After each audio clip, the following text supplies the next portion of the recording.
Welcome back to the deep dive. I want to start today by asking you, the listener, to just visualize a door. It's a door that exists in almost every town. Oh, yeah. Every city. Right, probably within a few miles of where you are sitting right now. But it is a door that almost nobody ever walks through unless they work there. You're talking about the door that separates the public space of a funeral home. Exactly. You know, the carpets, the flowers, the soft music, from the actual clinical space behind it. The preparation room. Yes. And there is this massive unspoken tension surrounding that door. It's what psychologists call the curiosity gap. We spend our whole lives trying to avoid thinking about what happens in that room because it implies our own mortality. But at the same time, We're kind of dying to know. pun absolutely intended. It is a natural curiosity, though. I mean, we are hardwired to want to understand what happens to our own kind when the lights go out. But you are right. Usually that door stays firmly shut. All day. No, today we are going to open it. We are kicking it wide open. We are doing a deep dive into the science, the chemistry, and the absolute engineering marvel that is modern embalming. And to do this, we're using a really fascinating investigative file from Factum podcast. Which is such a great source for this because they have this very specific motto, Verum in Factis. Truth in the facts. Right. And they adopt this persona of calm intensity. Yeah, calm intensity. I love that phrasing. I think that is the perfect tone for this topic. We aren't here to tell ghost stories. No. We aren't here to be macabre or to gross anyone out for the sake of it. We are here to look at the biological ledger. The biological ledger. I saw that phrase in the source material, and it just stuck with me. It's a very powerful concept. When a human life ends, there is a biological transaction that naturally wants to happen. Right. The body wants to return to the elements. Decomposition is basically nature's way of balancing the books. So embalming is... Embalming is our attempt to intervene in that transaction, to hack the ledger, essentially. So if you are listening to this and you are feeling a little squeamish, maybe you're driving and thinking, I don't know if I can handle this, stick with us. Yes, stay with us. Because what we were really talking about is not death. Not really. It's about preservation. It's about the lengths we go to, using chemistry and physics to engineer a memory. That is the core of it. Yeah. We are bridging the gap between complex restorative science, which is essentially hardcore biology and chemistry, and accessible storytelling. The source material frames this perfectly. They call it looking beyond the veil. So let's start by clearing the deck. Yeah. There is one word that pops into everyone's head when they hear the word embalming. Pyramids. Exactly. They think of pyramid. They think of guys wrapping people in linen. King Tut. Mummification. And that is the very first misconception we need to dismantle. The source material is, it's actually very aggressive about this distinction. Modern embalming is not mummification. But isn't it the same basic idea? How so? Like preserving a body so it doesn't rot? The basic physical action is similar, but the intent, the core philosophy, is diametrically opposite. Think about the ancient Egyptians. What was their ultimate goal? Eternity. I mean, they wanted the pharaoh to wake up in the afterlife with his body completely intact 3,000 years later. Exactly. They were playing the long game. They physically removed the brain. They removed the organs. They packed the body with natron salts to completely desiccate it. Right, to dry it out completely. Yes. They wanted a permanent mummy. Modern embalming is not designed for eternity. It is designed for a very specific, very short window of time. It's temporary. Explicitly temporary. The source describes the process as pausing time. We aren't trying to defeat decomposition forever. We're just trying to hold it off for a week. Maybe two. Right, maybe two. Just long enough for the family to gather, for the service to happen, for the goodbye to be said. So it's less about immortality and more about, scheduling. In a very practical sense, yes. It allows us to control the timeline of grief. And to do that, the Factum podcast investigation highlights 3 specific pillars. 3 distinct goals that every embalmer is actively trying to hit when they walk into that room. Let's break those down, because I think most people, myself included, before reading this, would guess that making them look good is number 1. And most people would be wrong. Yeah. The presentation aspect, making the person look good, is vital, but it's actually secondary to the first pillar. Sanitization. Sanitization. So just cleaning the body. It is so much more than just washing. Yeah. You have to understand what a human body becomes the exact moment the heart stops beating. Okay, walk me through it. While we are alive, we have an immune system. We have white blood cells constantly patrolling the highways, keeping the bad guys in check. We also have billions of bacteria living in our gut. the microbiome. Right, the good bacteria, the stuff you take probiotics for. They are good because they are contained. They are in the digestive tract doing their job. But the second we die, the containment fails. The walls come down. The immune system completely shuts down. The electricity to the electric fence is cut. And those bacteria, they are still alive, and they are hungry, and they are no longer being fed by the food we eat. Oh, wow. So they start eating. They start eating the host. They start eating the house they live in. Precisely. The body effectively becomes a giant petri dish. Pathogens can multiply unchecked. So before an embalmer worries about how the hair looks or if the suit fits properly, they have to worry about biosecurity. Because living people are going to be touching this body. Exactly. Think about a typical open casket viewing. What happens? People walk up to the casket. Yeah, they touch the hands. They kiss the forehead. They might hug the shoulders. They're in very intimate contact with the remains. If you haven't sanitized that body, if you haven't neutralized the pathogens, you are creating a massive public health risk. I honestly never thought about it that way. I just always thought about the emotional side of it. But you're saying it's literally a public safety procedure? First and foremost, it protects the family, and it protects the embalmer who has to work with the remains. Then, once safety is established, we move to the second pillar, presentation. And this is what the source calls the restorative art. Yes. This is where science meets sculpture. Death is rarely kind to the human form. No, of course not. If someone dies of a long-wasting disease, they might be incredibly gaunt. If they die of congestive heart failure, there might be severe swelling or edema. If there was a traumatic accident... Oh, you can imagine. Right. The source talks specifically about removing the signs of suffering. That is such a profound goal. It really is. To take away the pain from the face. To make it look like sleep. But you can't have presentation without the third pillar, preservation. Which brings us back to the chemistry. Because you can't make them look good if they are, frankly, decomposing right in front of you. Precisely. You need a stable canvas. Yeah. You cannot paint a picture on a canvas that is melting. Preservation is the chemical slowing of decay. It's the absolute foundation that allows the other two pillars to even exist. The source material brings up this really interesting investigative angle right here.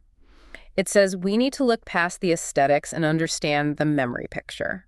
Can we dig into that? Because it sounds like a very specific psychological term. It is a psychological term. And to understand the memory picture, you have to understand how the human brain processes trauma and sudden loss. Okay, let's say I lose someone close to me suddenly. Your brain instantly goes into shock. It's a defense mechanism. You might experience intense denial. You intellectually know they are dead. You heard the doctors say it. But emotionally, you still expect them to walk through the front door. Right. The feeling of, this can't be real. Exactly. Now, imagine the last time you saw them was in the hospital ICU. Tubes, machines, alarms going off. Maybe they were in severe pain. Maybe their skin was pale or discolored. Yeah. That image, that trauma image, gets burned into your retina. It becomes the dominant memory of their physical existence in your mind. And that trauma image acts as a barrier to actually grieving. A huge barrier. It's incredibly hard to move to acceptance when the visual evidence your brain is holding on to is screaming suffering. The goal of the embalmer is to engineer a new image, a memory picture. So they're essentially overwriting the corrupted file with a better one. Ideally, yes. When a grieving family walks into the viewing room and sees their loved one looking peaceful, clean, dressed nicely, pain-free, it creates what psychologists call a permissible reality. A permissible reality. It allows the brain to finally say, okay, they're gone. I see that they are gone, but they're okay. The source references the National Funeral Directors Association and even the Smithsonian Institution on this concept. So this isn't just like funeral home marketing spin. There's actual scientific and anthropological data on this. Oh, absolutely. There's a lot of psychological data supporting the profound value of viewing the body. It bridges the gap between the abstract concept of death and the physical reality of it. But to get that peaceful image, you have to win a literal war against biology. And that war is fought with chemicals. Let's get into the hard science of it. The source calls this the fluid that stops time. It sounds a bit dramatic, but it's chemically completely accurate. We have to talk about the star of the show here. Formaldehyde. I feel like everyone knows the smell of it. Oh, yeah. High school biology class, right? Dissecting frogs in jars. But what is it, actually, on a molecular level? Chemically, it's methanol. It's actually a gas at room temperature. But you can't just inject a gas into a human body's vascular system so it's dissolved in water to create a liquid solution called formalin. Okay. In the embalming world, this formalin is the base. But modern embalming fluids are incredibly complex cocktails. They aren't just one thing. They have modifiers, buffers to control pH, dyes for color, wetting agents to help it penetrate cells. But the formaldehyde is doing the heavy lifting. It is the workhorse. So how does it work? I mean, really work. We inject it into the veins and the body stops rotting. Why? To understand the cure, you have to understand the disease. The disease here is autolysis. Autolysis. Auto meaning self, lysis meaning breaking. Self-breaking. Self-digestion. Inside your cells, right now as we were talking, you have these tiny little sacs called lysosomes. They contain powerful digestive enzymes. While you are alive, they are contained safely inside their membranes. They're useful for breaking down waste. But when you die? When you die, respiration stops. Oxygen stops flowing. The pH of your body rapidly changes. It becomes highly acidic. And that acid causes the walls of those little sacs to break down. And the enzymes get out? The enzymes flood out into the cellular space, and they start doing exactly what they are designed to do. They break down proteins. They start snipping the chemical cables that hold your cells together. That is wild. And remember, at the exact same time, the bacteria in your gut are breaking out of jail and eating the physical structure from the inside. So you are being attacked on two fronts, by your own enzymes and your own bacteria. It is a massive two-front war. And the target of both attacks is protein. Protein is the fundamental building block of your tissue. It's what makes your skin firm, your muscles strong, your organs functional. Right. In decomposition, those proteins, which are normally long, tightly folded chemical chains, start to unravel. They break apart. They literally become soluble, meaning they turn into liquid. That is a horrifying image to visualize. We literally turn into liquid. We do. The phrase ashes to ashes, dust to dust kind of politely skips over the liquid phase, but that is the biological reality. So enter formaldehyde. The source material talks extensively about a process called cross-linking. Yeah, please explain this to me, because the source mentions it like it's a staple gun for cells. A staple gun is a really good starting visualization, but let's go a bit deeper into the chemistry. Imagine a massive plate of wet spaghetti. Okay, I'm with you. Wet spaghetti. The noodles are sliding all over each other. They are soft, they are flexible, and they are completely separate from one another. That represents the proteins in a decomposing body. The bacteria can easily slide in there, grab a noodle, and take a bite. It's an all-you-can-eat buffet. Okay, the bacteria are feasting on the soft noodles. Right. Now imagine you take a huge bottle of industrial-strength superglue and you pour it all over that plate of wet spaghetti. Well, the noodles are going to stick together. They aren't just going to stick. As the glue cures, they're going to become a single, solid, unyielding brick. You can't slide them apart anymore. You can't wiggle them. They are frozen in position. That is exactly what cross-linking is. So the formaldehyde is the super glue in this analogy. Chemically, yes. Formaldehyde reacts incredibly fast with the nitrogen present in the proteins. It forms what chemists call a methylene bridge. A methylene bridge? Yes. It's a literal chemical link between the separate protein chains. It locks the entire tissue structure in place. It takes something that was soluble, able to dissolve and turn to liquid, and makes it insoluble. It turns the liquid back into a solid. Or rather, it forcibly prevents the solid from ever becoming liquid. It fixes the tissue. And here is the real aha moment regarding the bacteria we talked about. If you are a bacterium and you try to eat a solid brick of superglued spaghetti, what happens? You break your teeth. I mean, you can't eat it. Exactly. By cross-linking the proteins, the embalmer makes the body's tissue chemically inedible to the bacteria. The food source is entirely gone.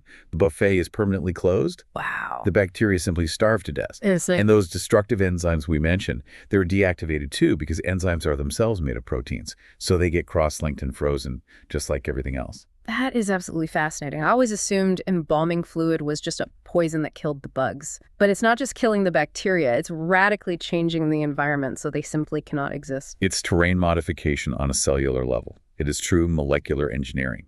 And this is exactly why the Factum podcast source calls it the chemistry of silence. It silences the biological noise of decay instantly. But it's not just pour it in and wait, right?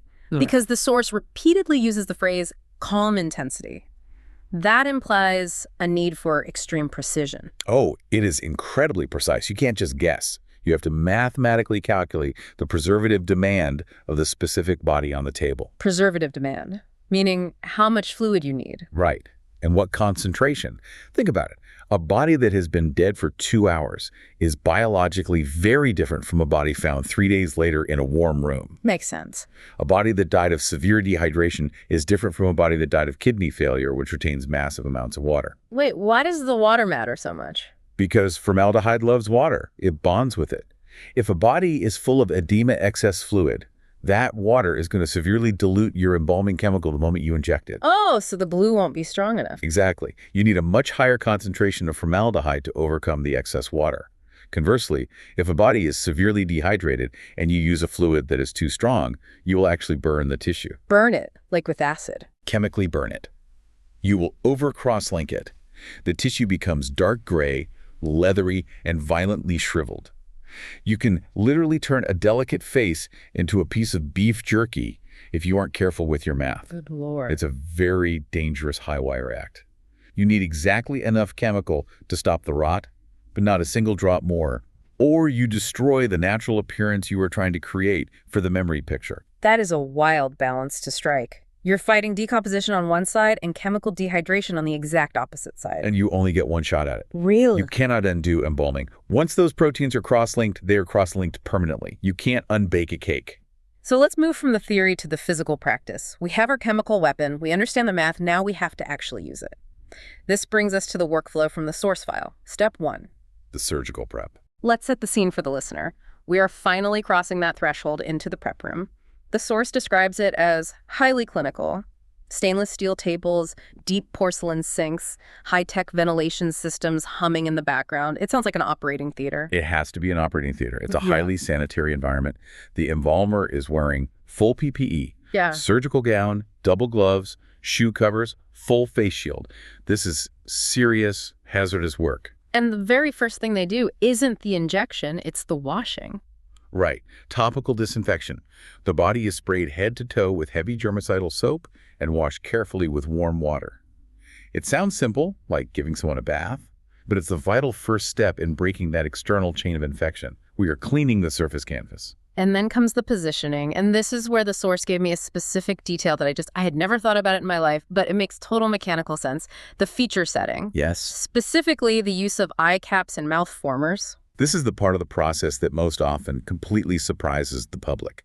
We have this romanticized idea from movies that when people die, they just close their eyes and look like they're sleeping peacefully, but they really don't. What do they actually look like? Well, gravity takes complete control. Every muscle in the body relaxes entirely. The jaw, which is heavy, falls open, sometimes very wide open. And the eyes? As the moisture begins to leave the body, the eyeballs dehydrate. They lose volume. They shrink and sink deep back into the sockets. The eyelids lose their tension and might drift open. So if you did absolutely nothing and just put them in a casket, the person would look... They would look dead. Mouth agape, eyes sunken and half open, staring blankly. It's an incredibly distressing look for a family to see. So long before we preserve the tissue with chemicals, we have to physically sculpt the face back to a neutral resting state. And that's where the eye cap comes in? Yes. It's a small, clear plastic disc. It's shaped a lot like a contact lens, but quite a bit thicker and larger. And crucially, it usually has tiny little grippers or spikes on the convex surface. Grippers. The embalmer carefully places it under the eyelid, resting it directly over the flattened eyeball. It actually goes in the eye. Under the lid, yes. It achieves two things simultaneously. First, the physical plastic fills out the volume lost by dehydration, so the eyelid has a natural rounded curve to it again. Second, those tiny little grippers gently grab the tissue of the inner eyelid and lock it in place, keeping it firmly closed. It's purely mechanical. It's a plastic prop hidden under the lid. It is entirely mechanical. And the mouth former works on the exact same principle. It's a plastic or metal device placed over the teeth or gums to shape the natural contour of the mouth. Then the jaw is physically secured. Secured how? Sometimes with hidden sutures tied through the nasal cavity and the gums. Sometimes with a specialized wire injector that drives a tiny tack into the upper and lower jawbone. Wow. Once the tacks are in, you twist the wires together to pull the jaw shut and hold it tight. It sounds so invasive when you describe it clearly like that. Wires and spiked caps. It's almost jarring. It is mechanically invasive, but the final result is purely artistic. You are artificially recreating the appearance of natural muscle tension where there is none left. You are manually setting the smile muscles, And you absolutely have to do all of this before the embalming fluid enters the body. Wait, why is the timing so critical? Remember the cross-linking, the superglue effect we talked about. Yeah. If you inject the embalming fluid while the mouth is hanging open and the eyes are sunken, the tissue will chemically fix in that exact position. You will have a rock-hard, permanently open jaw that you simply cannot close without breaking bones. You have to set the features perfectly while the tissue is still soft and pliable. Okay, that clicks perfectly. You have to sculpt the clay, and then you fire the kiln. That is the perfect analogy. Once the features are set perfectly, eyes closed naturally, mouth resting, hands positioned correctly over the waist, then and only then do you turn on the embalming machine. Which brings us to part 4 of the workflow, arterial injection, the vascular highway. This is genuinely the genius of the whole process. We don't need to invent a complex delivery system to get fluid to every cell because the human body already has a perfect one. The circulatory system. Exactly. We have tens of thousands of miles of arteries and capillaries designed specifically to carry blood to every single living cell. The embalmer simply hijacks this existing infrastructure. So where do they physically go in? The source file mentions the common carotid. That's by far the most common entry point. The common carotid is a large, very robust artery in the neck, right near the collarbone. It's ideal for a few reasons. It's close to the surface, so it's easy to find, and it allows the embalmer to inject fluid directly up into the head, which is the absolute priority for an open casket viewing, and then down into the rest of the body. So they make a surgical incision in the neck. A small incision, maybe 2 inches.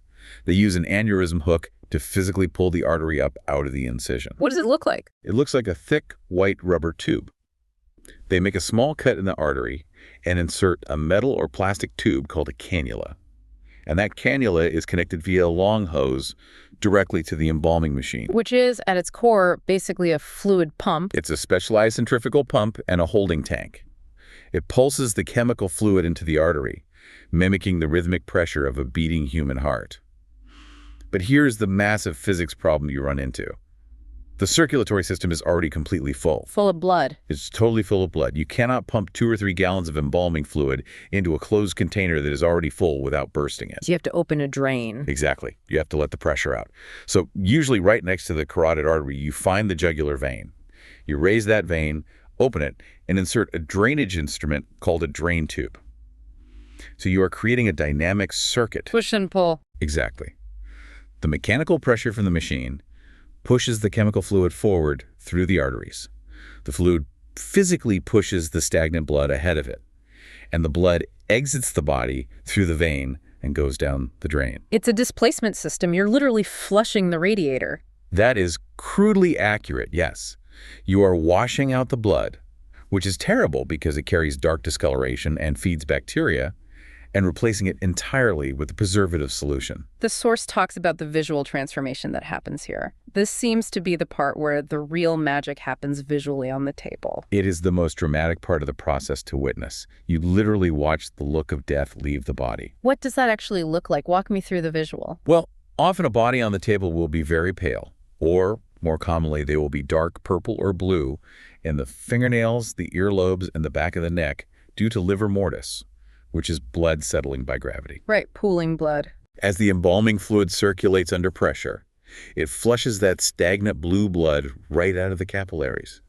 The dyes that are mixed into the embalming fluid, usually a very soft, translucent pink, start to color the tissue from the inside out. So they literally change color. They do. The hands slowly turn a lifelike pink. The discoloration in the face completely clears up. And at the exact same time, the tissue starts to firm up. You can physically feel it working. You can feel the chemical fixation taking hold. The skin loses that soft, doughy, lifeless feeling and becomes firm and resilient to the touch. That firmness is how the embalmer knows the chemical is actually reaching the target tissue. It must be so incredibly strange to see that, to see a dead body effectively pink up and look noticeably healthier, even though the actual life is long gone. It is strange. It creates a powerful cognitive dissonance in your brain. But for the embalmer, it's a moment of deep professional satisfaction. It means the chemistry is working, the plumbing is clear, but, and this is a big, but arterial injection isn't a magic bullet. It has severe limits. Which brings us to the part of the Factum podcast outline that sounds the most, well, intense. Part 5, the cavity treatment. The source explicitly calls it the trocar's truth. Yeah, this is the part we really need to be honest about. We have successfully treated the cellular tissues, the muscles, the skin, the fat. We did that via the arteries. But the arteries do not empty their fluid into the hollow spaces of the body. You mean like the stomach, the intestines, the lungs? Right. The arterial fluid runs through the capillary network in the walls of the stomach, sure, but it does not go inside the stomach bag itself and what is actively sitting inside that bag. Half-digested lunch, stomach acid, and 1 billion bacteria. Exactly. It is a massive, festering bioreactor.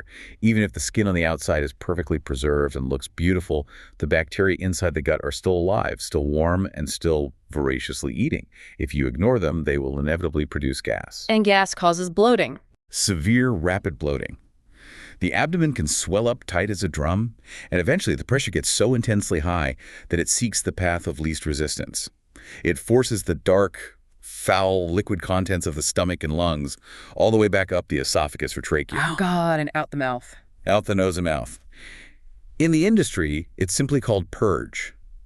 And if that happens while the person is dressed in their suit, lying in a casket during a public viewing, it's an absolute disaster. It ruins the memory picture completely and permanently. It is traumatic for everyone involved. So you have to neutralize the gut. You have to stop the reactor, enter the trocar. Enter the trocar.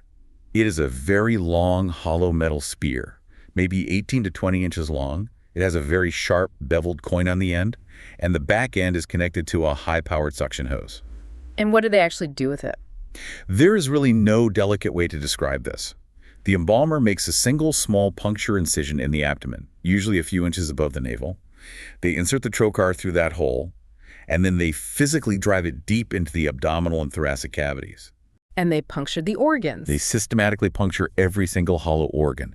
They aggressively stab the stomach, the large and small intestines, the bladder, the heart, the lungs. They puncture them to vacuum them out. Yes, it's called cavity aspiration. They're using the sharp point to break the bags open, and the suction hose is physically sucking out the trapped gases, the bodily fluids, the undigested food, everything. They are completely collapsing the hollow organs so they physically cannot rot or produce pressure. It just feels so violent, especially compared to the delicate, careful setting of the eye caps we talked about earlier. This feels like raw battlefield surgery. It is visceral. There's no denying it. It requires genuine physical force. But it is the necessary truth of the process. That's why the source calls it the trocar's truth.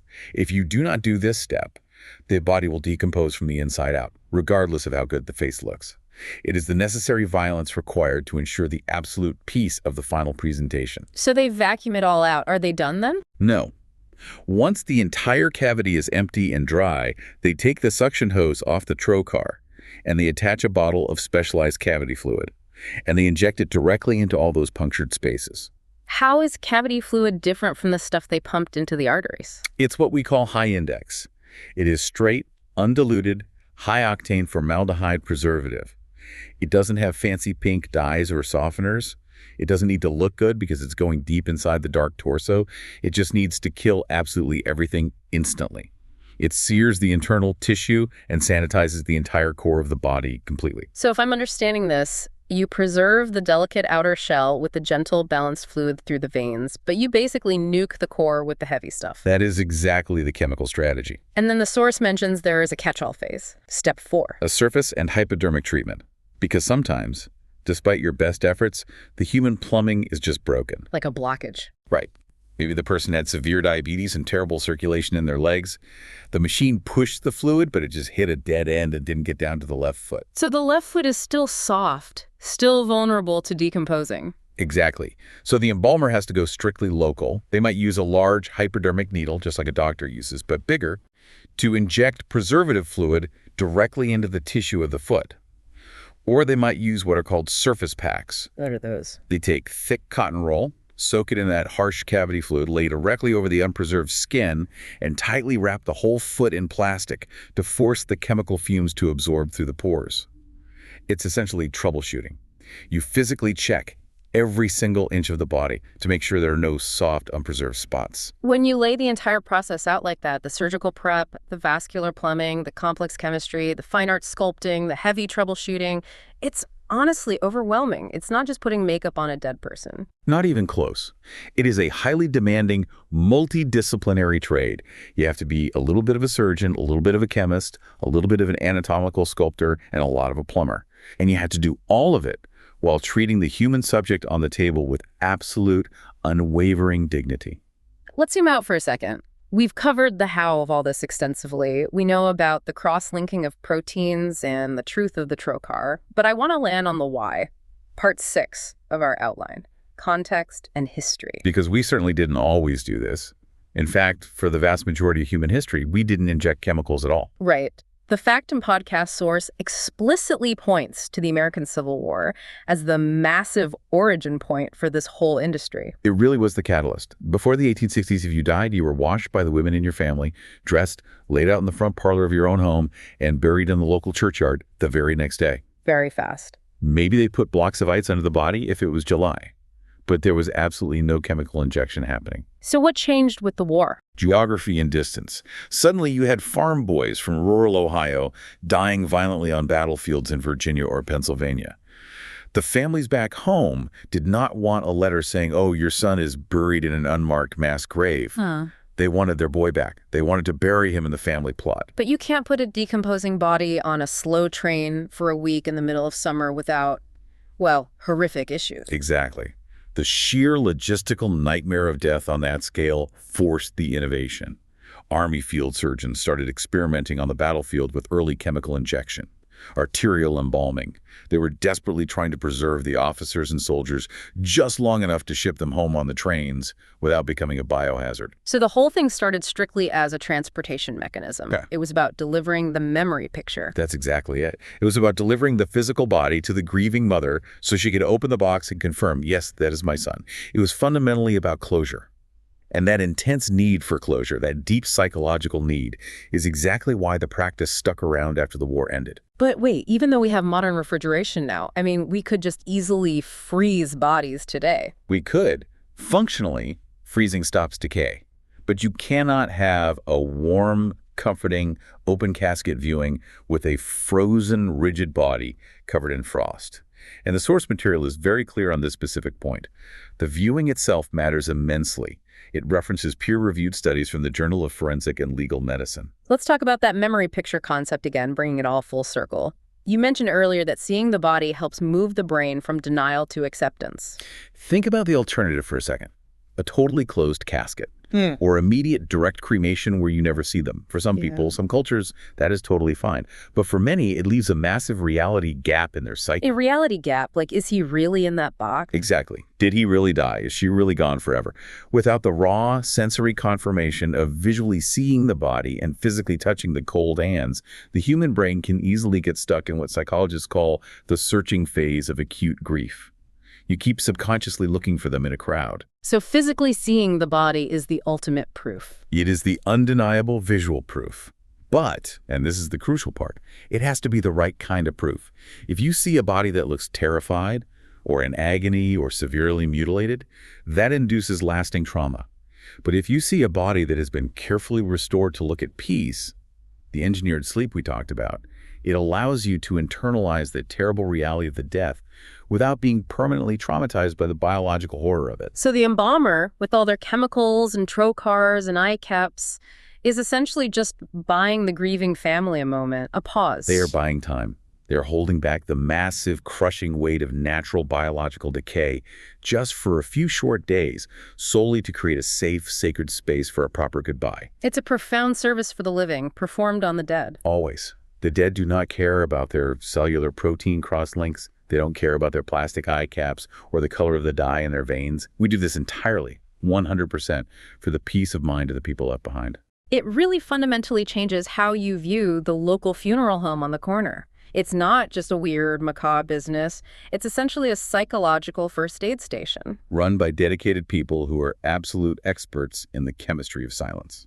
So let's wrap this deep dive up. We've gone incredibly deep today. We've gone from the microscopic molecular level, the chemical staple gun permanently locking the proteins, all the way to the highly visceral physical reality of the trocar. We've looked closely at the vascular highway, and the incredibly dangerous high-wire act of chemical fluid balance. And we've learned that this is absolutely not mummification. It's not about cheating death forever. It's about managing right now. It's about the verum infactus, the absolute truth in the scientific facts. It's a very temporary, highly engineered victory over entropy. The Factum podcast source material leaves us with this final poetic phrase, formaldehyde and forever. And I really want to leave you, our listener, with a final thought to mull over as you go about your day. Go for it. Let's hear it. We live in a world that is constantly, relentlessly moving forward. Everything changes. Every single thing decays eventually. That is the fundamental, unbreakable rule of the entire universe. This process, this strange, intense, highly scientific surgical art of modern embalming, is a uniquely human attempt to just stand up and shout, "Stop!" To aggressively hit the pause button on the universe. Exactly. To engineer a brief, perfect moment of stillness in an otherwise totally chaotic world. But the real provocative question is this. Is the memory picture we work so hard to create actually honoring the person who died? Or is it entirely a comforting fiction, a chemical construct we build purely to bandage our own broken hearts? Are we just fixing the tissue so we can fix ourselves? That is the one profound question that the chemistry simply cannot answer. You'll have to answer that one for yourself. Thanks for opening the door to the prep room with us today. We'll see you in the next deep dive.